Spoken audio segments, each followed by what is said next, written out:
just laying there in the dirt with the bike on me, crying. Leaving Kampala, I was nervous. There's a lot of information out there about the tourist areas in Uganda, but what about the areas in between that I'd be riding through? So how was it? Eventful. Sights, animals, and people right off the bat. You know those signs saying, "Don't feed the wild animals"? Yeah. This guy threw corn husks at a group of roadside baboons, and unfortunately I happened to be standing there when he threw the corn. Man, this guy isn't scared of me at all. Whoa, this one's coming right at us. Is this... They're closing in on us. Oh my gosh! The guy kind of abandoned me there at that point, but I was fine. The baboons ignored me. He had the corn, I had no food. Moving on.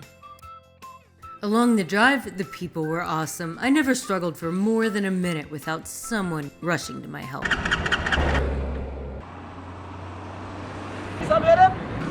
Just worked not too long ago.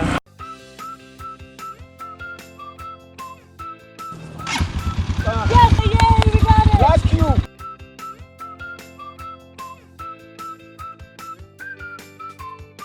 Along the drive, the options for quick food were not quite what I was used to. But that night, someone taught me how to eat Ugandan style. And we're in for a little surprise. So can you tell me how to eat this? This is an African dish, and you break it with your hand and dip it in the sauce.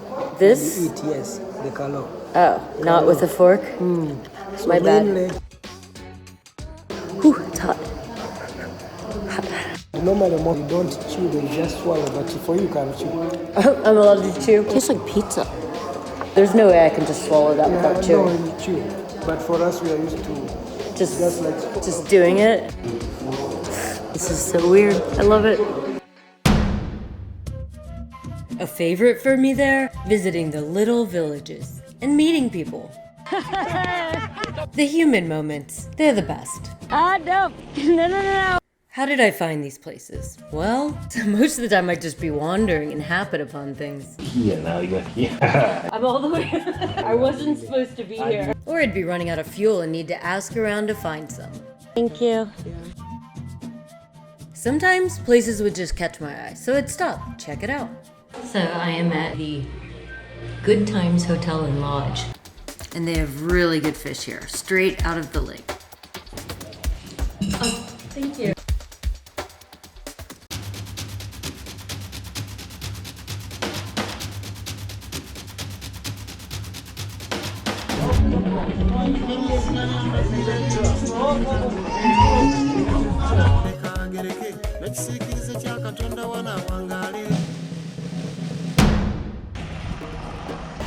So today I want to get going early because for the first time I don't actually have a place to stay, so I'm gonna have to find something there.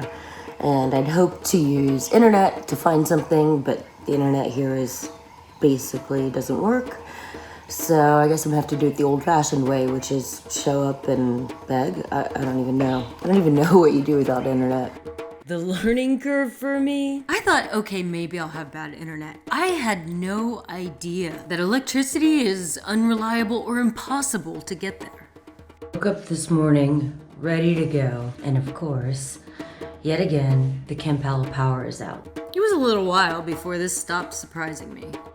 I knew that infrastructure would be different in Africa. I just didn't really get it until I was there. I don't know, maybe I should have anticipated these things, but I didn't. Right now, I can't even get the satellite phone to send messages.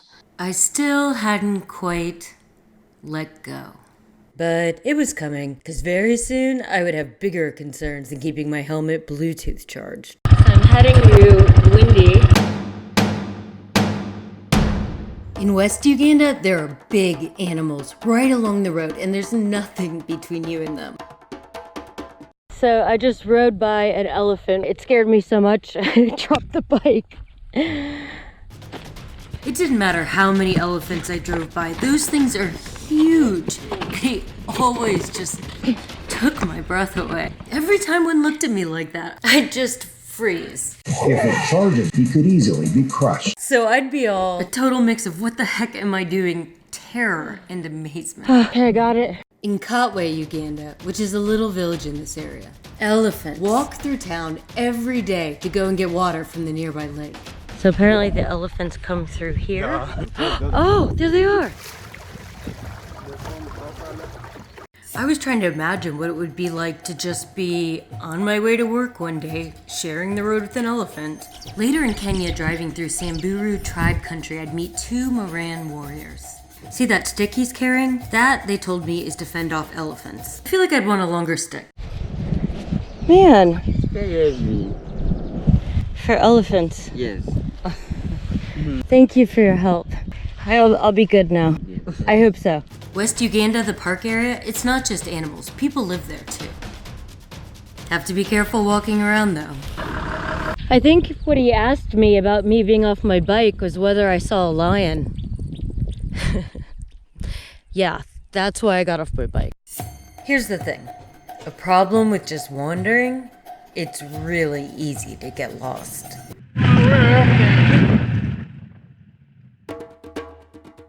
I got so lost today. Windy. Okay. I kept asking people for directions and... This way, right? Wrong way. Thank you. Today was really hard. I barely drove on any paved roads today at all. And I was just so tired. I was on the road today, off-road for 10 hours. I realized I wouldn't be able to make it to my final destination, which was Bwindi. I realized I wouldn't make it, so I looked for the nearest large town, which was Kabale, and just hauled to try and get there before sunset. Like 20 minutes before sunset, I get into Kabale, and it's just chaos. I mean, it's just people out everywhere. I tried to ask for directions. Things started to catch my eye that might not have bothered me during daylight. Anytime I stopped anywhere in East Africa, people would come over to look. But at night, the hammer and saw that guy was carrying, it all gave me a little pause. And so I'm starting to panic. Okay, maybe a little more than pause. You know, am I gonna find somewhere to stay? When I got here, I couldn't find anything, and the GPS won't work. The GPS is like worthless here. It was just... You may be wondering, how did I get so lost with all the tech we have available today? Yeah, I had it all with me, but here's the thing. The tech isn't super helpful when the roads aren't on the map. The number of roads that aren't on any map is something that surprised me about East Africa. When wandering off the beaten track, which is a lot of the places, really the best thing you can do to navigate is just ask. Somebody told me to go down one road and that would get me in the right direction. So I started to drive there, but the road turned into, you know, another potholy dirt mess. I went to try and turn around and I was just so tired. I dropped my bike and the bike fell over and I just started crying. I'm just laying there in the dirt with the bike on me crying. The sun's setting and I don't have anywhere to sleep. And I'm thinking, I don't even know what I'm gonna do.